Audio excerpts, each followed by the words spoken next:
Harut और Marut कौन थे? बाबुल का कुआं कहाँ है? और हारूत और मारूत का जादू किस तरह का था?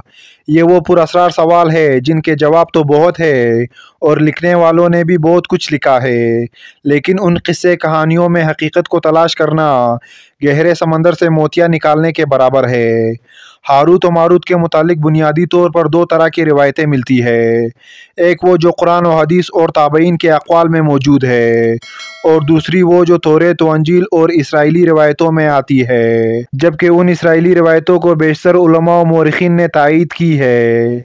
इस वीडियो में हम दोनों तरह की रिवायतों और वाक़यात को मुकम्मल पेश करेंगे। रिवायतों के मुताबिक हज़रत इदरीस अलैहिस्सलाम के ज़माने में एक मरतबा आसमान और ज़मीन के दरमियान से पर्दों को हटा दिया गया, तो फरिश्तों ने ज़मीन पर आबाद इंसानों को देखकर ताज्जुब किया और बोले, या रब्बुल आलमीन, हम तो गुनाह के करीब भी नहीं जाते, जबकि ये बनी आदम गुनाहों में इतने मुब्तला है। अगर हम उनके जगह होते तो कभी तेरी नाफरमानी नहीं करते।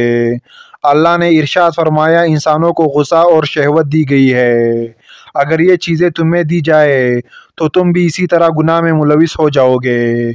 लेकिन फ़रिश्तों ने कहा, हम ऐसा हरगिज़ नहीं करेंगे। लिहाजा अल्लाह के हुक्म से फ़रिश्तों ने अपने जमात में से दो बेहतरीन और अताअतगुज़ार फ़रिश्तों को चुन लिया, जिनका नाम हारूत और मारूत था। अल्लाह ने उन दो फ़रिश्तों में इंसानी फ़ितरत और शहवत डालकर दुनिया में भेजा। वो शहर बाबुल में दो खूबसूरत इंसान बन कर आए और काजी के काम पर मुकर्रर हो गए, जहाँ वो लोगों के दरमियान फ़ैसले किया करते थे।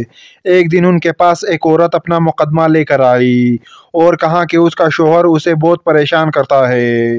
हारूत और मारूत ने जब उस औरत को देखा तो वो उसकी खूबसूरती और हुस्न से मरहूब हो गए और उस पर आशिक हो गए।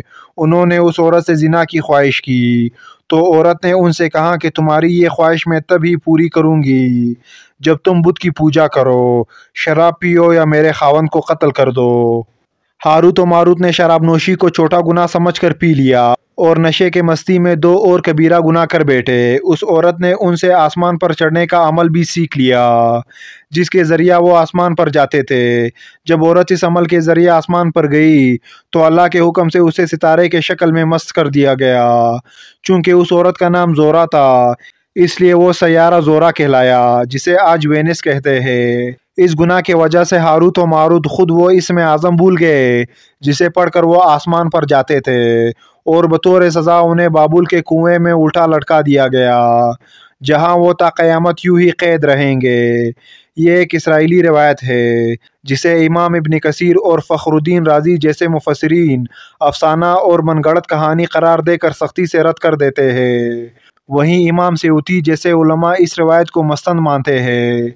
हारूत और मारूत और शाह बाबुल के सिलसिले में एक और रिवायत कसरत से बयान की जाती है, जिसके मुताबिक एक ज़माना ऐसा था जब शहर बाबुल रूए ज़मीन पर तहज़ीब व तमद्दुन का मरकज़ था।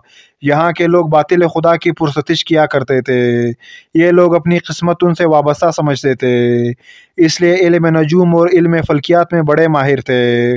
उनके बुतकदों में सितारों की पूजा की जाती थी। ये लोग जादू तंत्र मंत्र को बहुत अहमियत देते और इस इल्म के ज़रिए माशरे में खूब फ़साद फैलाते थे। ये लोग तलस्म जादू तंत्र मंत्र में बहुत आगे बढ़ गए। उनमें बड़े बड़े जादूगर मौजूद थे। उनकी तारीख़ी किताबों में जगह जगह जादू और तंत्र मंत्र ही नज़र आता है। उनका जादू दूर दूर तक मशहूर था। मुख्तसर ये कि उस शहर का बाशिंदा होना ही जादूगर होने की अलामत थी। जब हज़रत सुलेमान अलैहिस्सलाम की हुकूमत आई तो आपने उन लोगों को इस शिरकी अमल से रोका और उनकी सैर और जादू की किताबों को एक जगह जमा करके अपने अजीम कुर्सी के नीचे दफन कर दिया, ताकि इस फितना अंगेज़ इल्म का जड़ से ख़ात्मा हो जाए। जब हज़रत सुलेमान अलैहिस्सलाम की वफ़ात हुई तो शैतान ने उन किताबों को दोबारा खोद कर निकाला और लोगों से कहा कि सुलेमान पैगंबर नहीं था, बल्कि उन किताबों के ज़रिए हुकूमत किया करता था। लिहाजा हवा में उड़ना, जिन्नात पर काबू और सुलेमान अलैहिस्सलाम की गैर मामूली मुआज़ात दरअसल जादू का अमल था। बनी इसराइल ने उसकी पैरवी की और उन किताबों को पढ़ना शुरू कर दिया। लिहाजा दोबारा ये शरंगेज़ इल्म इस कौम में सुरायत कर गई।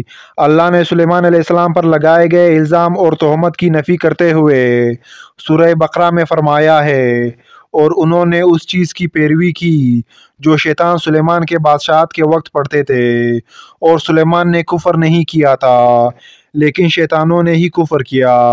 لوگوں کو جادو سکھاتے تھے اور اس چیز کی بھی جو شہر بابل میں ہاروت و ماروت 2 فرشتوں پر اتارا گیا تھا، اور وہ کسی کو نہ سکھاتے تھے جب تک یہ نہ کہہ دیتے کہ ہم تو صرف آزمائش کے لیے ہے، تو کافر نہ بن۔ لہٰذا جب یہ سحر کا علم بابل میں عام ہو گیا اور لوگوں کی تکلیف اور پریشانی کا باعث بن گیا، تو اللہ نے 2 فرشتوں کو انسانی صورت میں مامور کیا کہ وہ جادو کے عوامل اور اس سے باطل کرنے کا طریقہ لوگوں کو سکھائے، تاکہ وہ جادوگروں کے فساد اور شر سے محفوظ رہ سکے۔ لیکن یہ تعلیمات غلط مقصد کے لیے بھی استعمال ہو سکتی تھی۔ حالانکہ وہ فرشتے لوگوں کو تنبیہ کرتے تھے اور ان کے لیے صراحتاً کہتے تھے کہ تمہارے لیے ایک طرح کی آزمائش ہے، لیکن پھر بھی وہ لوگ ایسے کاموں میں پڑ گئے جو انسانوں کے لیے ضرر اور نقصان کا باعث تھا۔ بعض عربی داستانوں میں اس کنویں کا ذکر بھی ملتا ہے جہاں کئی لوگ پہنچے اور ہاروت و ماروت سے ملاقات کر کے جادو کا علم بھی سیکھا، جبکہ بعض مورخین کا کہنا ہے کہ عراق کے شہر حلہ کے قریب ایک کنڈر میں موجود قدیم کنواں ہے جہاں سے بابل کی سرحد شروع ہوتی تھی۔ یہ اس کنویں کو ہی جاہ بابل قرار دیتے ہیں۔